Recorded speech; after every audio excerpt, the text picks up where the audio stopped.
Siapakah Abu Nawas? Tokoh yang dianggap badut namun juga dianggap ulama besar ini. Tokoh super lucu yang tiada bandingnya ini aslinya orang Persia yang dilahirkan pada tahun 750 Masehi di Ahwas dan meninggal pada tahun 819 Masehi di Baghdad. Setelah dewasa, ia mengembara ke Basra dan Kufa. Di sana, ia belajar bahasa Arab dan bergaul rapat sekali dengan orang-orang Badui padang pasir. Karena pergaulannya itu, ia mahir bahasa Arab dan adat istiadat dan juga kegemaran orang Arab. Ia juga pandai bersyair, berpantun dan menyanyi. Ia sempat pulang ke negerinya, namun pergi lagi ke Baghdad bersama ayahnya. Keduanya menghambakan diri kepada Sultan Harun al-Rasyid, Raja Baghdad. Mari kita mulai kisah penggeli hati ini. Pada suatu hari, bapaknya Abu Nawas yang sudah tua itu sakit parah dan akhirnya meninggal dunia. Abu Nawas dipanggil ke istana. Ia diperintah Sultan untuk mengubur jenazah bapaknya itu sebagaimana adat Syekh Maulana. Apa yang dilakukan Abu Nawas hampir tiada bedanya dengan Kadi Maulana, baik mengenai tata cara memandikan jenazah hingga mengkafani, menyalati dan mendoakannya. Maka Sultan bermaksud mengangkat Abu Nawas menjadi kadi atau penghulu menggantikan kedudukan bapaknya. Namun, demi mendengar rencana sang sultan, tiba-tiba saja Abu Nawas yang cerdas itu nampak berubah menjadi gila. Usai upacara pemakaman bapaknya, Abu Nawas mengambil sepotong batang pisang dan diperlakukannya seperti kuda. Ia menunggang kuda dari batang pisang itu sambil berlari-lari dari kuburan bapaknya menuju rumahnya. Orang yang melihat menjadi terheran-heran dibuatnya. Pada hari yang lain, ia mengajak anak-anak kecil dalam jumlah yang cukup banyak untuk pergi ke makam bapaknya. Dan di atas makam bapaknya itu, ia mengajak anak-anak bermain rebana dan bersukacita. Kini semua orang semakin heran atas kelakuan Abu Nawas itu. Mereka menganggap Abu Nawas sudah menjadi gila karena ditinggal mati oleh bapaknya. Pada suatu hari, ada beberapa orang utusan dari Sultan Harun al-Rasyid datang menemui Abu Nawas. "Hai Abu Nawas, kau dipanggil Sultan untuk menghadap ke istana," kata wazir utusan Sultan. "Buat apa Sultan memanggilku? Aku tidak ada keperluan dengannya," jawab Abu Nawas dengan entengnya seperti tanpa beban. "Hai Abu Nawas, kau tidak boleh berkata seperti itu kepada rajamu." "Hai wazir, kau jangan banyak cakap, cepat ambil ini kudaku dan mandikan di sungai supaya bersih dan segar," kata Abu Nawas sambil menyodorkan sebatang pohon pisang yang dijadikan kuda-kudaan. Si wazir hanya geleng-geleng kepala melihat kelakuan Abu Nawas. "Abu Nawas, kau mau apa tidak menghadap Sultan?" kata wazir. "Katakan kepada rajamu, aku sudah tahu maka aku tidak mau," kata Abu Nawas. "Apa maksudnya Abu Nawas?" tanya wazir dengan penasaran. "Sudah pergi sana, bilang saja begitu kepada rajamu," sergah Abu Nawas sembari menyaruk debu dan dilempar ke arah si wazir dan teman-temannya. Si wazir segera menyingkir dari halaman rumah Abu Nawas. Mereka melaporkan keadaan Abu Nawas yang seperti tak waras itu kepada Sultan Harun al-Rasyid. Dengan geram Sultan berkata, "Kalian bodoh semua, hanya menghadapkan Abu Nawas kemari saja tak becus. Ayo pergi saja ke rumah Abu Nawas, bawa dia kemari dengan sukarela ataupun terpaksa." Si wazir segera mengajak beberapa prajurit istana dan dengan paksa Abu Nawas dihadirkan di hadapan raja. Namun lagi-lagi di depan raja, Abu Nawas berlagak pilon, bahkan tingkahnya ugal-ugalan, tak selayaknya berada di hadapan seorang raja. Abu Nawas, bersikaplah sopan, tegur Baginda. Ya Baginda, tahukah Anda? Apa Abu Nawas? Baginda, terasi itu asalnya dari udang. Kurang ajar kau menghinaku Nawas. Tidak Baginda, siapa bilang udang berasal dari terasi?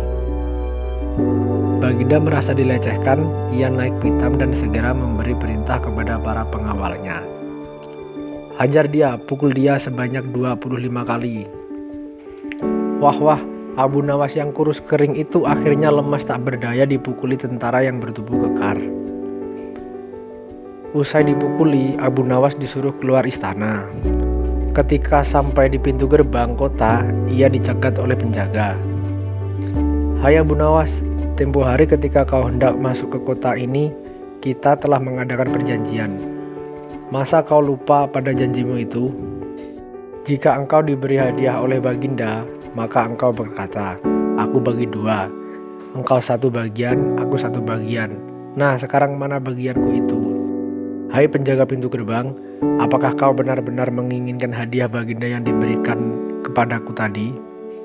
Iya, tentu itu kan sudah menjadi perjanjian kita. Baik, aku berikan semuanya, bukan hanya 1 bagian. Wah, ternyata kau baik hati Abu Nawas. Memang harusnya begitu.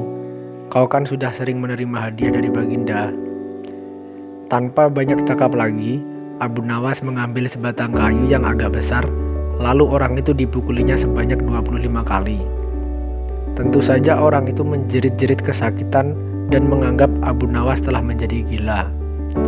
Setelah penunggu gerbang kota itu klenger, Abu Nawas meninggalkan begitu saja. Ia terus melangkah pulang ke rumahnya. Sementara itu, si penjaga pintu gerbang mengadukan nasibnya kepada Sultan Harun al-Rasyid. Ya tuanku Syah Alam, ampun beribu ampun. Hamba datang kemari mengadukan Abu Nawas yang telah memukul hamba sebanyak 25 kali tanpa suatu kesalahan. Hamba memohon keadilan dari tuanku Baginda. Baginda segera memerintahkan pengawal untuk memanggil Abu Nawas. Setelah Abu Nawas berada di hadapan Baginda, ia ditanya, Hai Abu Nawas, benarkah kau telah memukuli penunggu pintu gerbang kota ini sebanyak 25 kali pukulan? Berkata Abu Nawas, ampun tuanku, hamba melakukannya karena sudah sepatutnya dia menerima pukulan itu. Apa maksudmu? Coba jelaskan sebab-musababnya kau memukuli orang itu, tanya Baginda. Tuanku, kata Abu Nawas, hamba dan penunggu pintu gerbang ini telah mengadakan perjanjian bahwa jika hamba diberi hadiah oleh Baginda, maka hadiah itu akan dibagi 2. 1 bagian untuknya, 1 bagian untuk saya. Pagi tadi, hamba menerima hadiah 25 pukulan, maka saya memberikan pula hadiah 25 kali pukulan kepadanya. Hai penunggu pintu gerbang, benarkah kau telah mengadakan perjanjian seperti itu dengan Abu Nawas? Tanya Baginda. Benar tuanku, jawab penunggu pintu gerbang. Tapi, hamba tiada mengira jika Baginda memberikan hadiah pukulan. Hahaha, dasar tukang peras, sekarang kena batunya kau, saut Baginda. Abu Nawas tiada bersalah. Bahkan sekarang aku tahu bahwa penjaga pintu gerbang kota Baghdad adalah orang yang suka narget, suka memeras orang. Kalau kau tidak merubah kelakuan burukmu itu, sungguh aku akan memecatmu dan menghukum dirimu. Ampun tuanku, saut penjaga pintu gerbang dengan gemetar. Abu Nawas berkata, Tuanku, hamba sudah lelah, sudah mau istirahat, tiba-tiba diwajibkan hadir di tempat ini. Padahal hamba tidak bersalah. Hamba mohon ganti rugi, sebab jatah waktu istirahat hamba sudah hilang karena panggilan tuanku. Padahal besok hamba harus mencari nafkah untuk keluarga hamba. Sejenak Baginda melengak, terkejut atas protes Abu Nawas. Tiba-tiba ia tertawa terbahak-bahak. Hahaha, jangan khawatir Abu Nawas. Baginda kemudian memerintahkan bendahara kerajaan memberikan sekantong uang perak kepada Abu Nawas. Abu Nawas pun pulang dengan hati gembira. Tetapi sesampai di rumah, Abu Abu Nawas masih bersikap aneh dan bahkan semakin nyentrik seperti orang gila sungguhan. Pada suatu hari, Raja Harun al-Rasyid mengadakan rapat dengan para menterinya. "Apa pendapat kalian mengenai Abu Nawas yang hendak kuangkat sebagai kadi?" Wazir atau Perdana Menteri berkata, "Melihat keadaan Abu Nawas yang menjadi semakin parah otaknya, maka sebaiknya tuanku mengangkat orang lain saja menjadi kadi." Menteri-menteri yang lain juga mengutarakan pendapat yang sama. "Tuanku, Abu Nawas telah menjadi gila, karena itu dia tidak layak menjadi kadi." "Baiklah, kita tunggu dulu sampai 21 hari, karena bapaknya baru saja mati. Jika tidak sembuh-sembuh juga, bolehlah kita mencari kadi yang lain saja." Setelah lewat 1 bulan, Abu Nawas masih dianggap gila. Maka Sultan Harun al-Rasyid mengangkat orang lain menjadi kadi atau penghulu kerajaan Baghdad. Konon dalam suatu pertemuan besar, ada seorang bernama Polan yang sejak lama berambisi menjadi kadi. Ia memengaruhi orang-orang di sekitar Baginda untuk menyetujui jika dia diangkat menjadi kadi. Maka tatkala ia mengajukan dirinya menjadi kadi kepada Baginda, maka dengan mudah Baginda menyetujuinya. Begitu mendengar Fulan diangkat menjadi kadi, maka Abu Nawas mengucapkan syukur kepada Tuhan. "Alhamdulillah, aku telah terlepas dari bala yang mengerikan. Tapi sayang sekali, kenapa harus Fulan yang menjadi kadi? Kenapa tidak yang lain saja?" Mengapa Abu Nawas bersikap seperti orang gila? Ceritanya seperti ini. Pada suatu hari ketika ayahnya sakit parah dan hendak meninggal dunia, ia panggil Abu Nawas untuk menghadap. Abu Nawas pun datang mendapati bapaknya yang sudah lemah lunglai. Berkata bapaknya, "Hai anakku, aku sudah hampir mati. Sekarang ciumlah telinga kanan dan kiriku." Abu Nawas segera menuruti permintaan terakhir bapaknya. Ia cium telinga kanan bapaknya, ternyata berbau harum. Sedangkan yang sebelah kiri berbau sangat busuk. "Bagaimana anakku, sudah kau cium?" "Sudah bapak." "Ceritakan dengan sejujurnya baunya kedua telingaku ini." "Aduh pak, sungguh mengherankan. Telinga yang sebelah kanan berbau harum sekali, tapi sebelah kiri kok baunya amat busuk." "Hai anakku, tahukah apa sebabnya bisa terjadi begini?" Berkata Syekh Maulana, "Pada suatu hari, datang 2 orang mengadukan masalahnya kepadaku. Yang seorang aku dengarkan keluhannya, tapi yang seorang lagi karena aku tak suka, maka tak ku dengar pengaduannya. Inilah resiko menjadi kadi atau penghulu. Jika kelak kau suka menjadi kadi, maka kau akan mengalami hal yang sama. Namun, jika kau tidak suka menjadi kadi, maka buatlah alasan yang masuk akal agar kau tidak dipilih sebagai kadi oleh Sultan Harun al-Rasyid. Tapi tak bisa tidak, Sultan Harun al-Rasyid pastilah tetap memilihmu menjadi kadi." Nah, itulah sebabnya Abu Nawas pura-pura menjadi gila, hanya untuk menghindarkan diri agar tidak diangkat menjadi kadi. Seorang kadi atau penghulu pada masa itu kedudukannya seperti hakim yang memutus suatu perkara.